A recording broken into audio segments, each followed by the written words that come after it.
دیکھیں ایک تو عمران خان صاحب نے جیل سے کہا کہ وہ نہیں چاہتے کہ کوئی مداخلت کرے باہر سے ان کی رہائی کے لیے بھی. وہ یہ کہتے ہیں کہ یورپی یونین, امریکہ, UN کوئی مجھے نہیں چاہیے, میں صرف یہ چاہتا ہوں کہ وہ نیوٹرل ہو جائے, ہمارے اندرونی معاملات کے اندر مداخلت نہ کرے.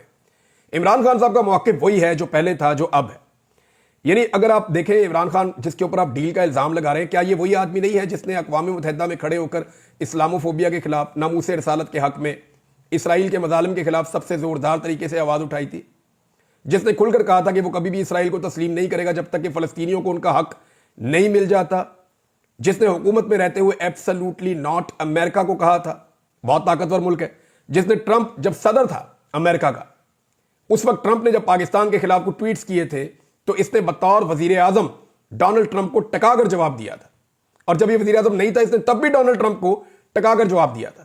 اور آج کی حکومت صرف ایک نامزد وزیر ہے, صرف ایک نامزد آدمی ہے ڈونلڈ ٹرمپ کا خصوصی نمائندہ رچرڈ گرینل, اس کو جواب نہیں دے پا رہی آج کی حکومت. آپ عمران خان کو کہہ رہے ہیں کہ وہ ڈیل کرے گا یا وہ امریکہ سے مدد مانگے گا, جس نے ڈونلڈ ٹرمپ کو اس وقت جواب دیا جب ڈونلڈ ٹرمپ صدر تھا, اور یہ آج اس کے ایک وزیر کو جو بھی بنا بھی نہیں ہے, یہ حکومت اس کو جواب نہیں دے پا رہی. یہ وہ آدمی ہے جس نے یورپی یونین کو کہا تھا کہ ہم غلام نہیں ہیں یا ہم کوئی غلام ہے. ایسی بات کھل کر کہنا یہ عمران خان کے بس کی بات تھی اور کوئی کر نہیں پایا. یہ عمران خان ہے جس کو آپ ڈیل کا یا کسی چیز کا تانا دے سکتے ہیں, کیسے دے سکتے ہیں؟ اس کے دور میں ایک بھی ڈرون حملہ نہیں ہوا, کیا فرق پڑا تھا؟ زرداری کے دور میں دھڑا دھڑ ڈرون حملے, مشرف کے دور میں دھڑا دھڑ ڈرون حملے, نواز شریف کے دور میں دھڑا دھڑ ڈرون حملے. ایک آدمی چینج ہوا, وزیر اعظم پاکستان کا عمران خان بن گیا, ایک بھی ڈرون حملہ نہیں ہوا. کیوں نہیں ہوا؟ کیوں نہیں ہوا؟ کیا امریکہ ڈر گیا تھا اس سے؟ بھئی بات یہ ہے کہ اس آدمی نے کہا نہیں میں ڈرون حملے ہونے دوں گا پاکستان میں, میرے ساتھ بات کرو. تو یہ عمران خان ہے, وہ نہیں چاہتا کہ مجھے بیرونی مدد چاہیے, ہاں لیکن اس کے اوورسیز پاکستانی جو آج اس کے ساتھ کھڑے ہیں ان کا یہ حق ہے کہ رولا ڈالے جس ملک میں وہ رہتے ہیں. وہ انسانی حقوق کو لے کے رولا ڈال رہے ہیں, وہ بتا رہے ہیں کہ اس کے ساتھ ظلم اور زیادتی ہو رہی ہے, اور دس از ڈیموکریسی, یہی تو جمہوریت ہے. وہ ان ملکوں کے اندر کھڑے ہو کے رولا ڈال رہے ہیں, پاکستان میں آ کے ان کو رولا ڈالنے کی اجازت نہیں ہے. وہ یہاں پہ آگے سیاست میں ووٹ بھی نہیں ڈال سکتے, یا ان کو وہاں پہ ووٹ ڈالنے کا حق بھی نہیں ملتا. یہاں پہ ان کو آنا پڑتا ہے, جب یہاں پہ آتے ہیں ایئرپورٹوں پہ ان کو تنگ کیا جاتا ہے. یہاں پہ آزادی اظہار رائے ہے نہیں, تو جن ملکوں میں وہ ہیں وہاں پہ وہ اپنی آزادی اظہار رائے استعمال کر رہے ہیں, اور وہ یہ کہہ رہے ہیں کہ پاکستان میں ظلم اور زیادتی اور جبر ہو رہا ہے اور دنیا کو اس کے لیے آواز اٹھانی چاہیے. تو اس میں غلط کیا ہے؟ کیا اوورسیز پاکستانیوں سے ان کی سیاست کا حق چھین لیا جائے؟ وہ اپنا کام کر رہے ہیں, عمران خان اپنا کام کر رہا ہے. آپ سوال تب اٹھا سکتے ہیں کہ جب عمران خان امریکہ سے درخواست کرے کہ امریکہ مداخلت کر کے مجھے جیل سے نکال لے. اس نے تو ایک مرتبہ بھی ایسا نہیں کہا. لہذا جو لوگ یہ کہہ رہے ہیں نا, وہ یا تو بیلنس کرنا چاہتے ہیں چیزوں کو, یا وہ ایک نیا بیانیہ بنانا چاہتے ہیں. تو بیانیہ اس طرح بنتا نہیں ہے, نہ بنے گا. اس کے لیے پلیٹلیس گرانے پڑتے ہیں, اس کے لیے قطری خط لانا پڑتا ہے, اس کے لیے اور بہت سارا کچھ کرنا پڑتا ہے جو عمران خان فی الحال نہیں کر رہا. اب تک کے لیے اتنے, اپنا خیال رکھیے گا, اپنے چینل کا بھی. اللہ حافظ.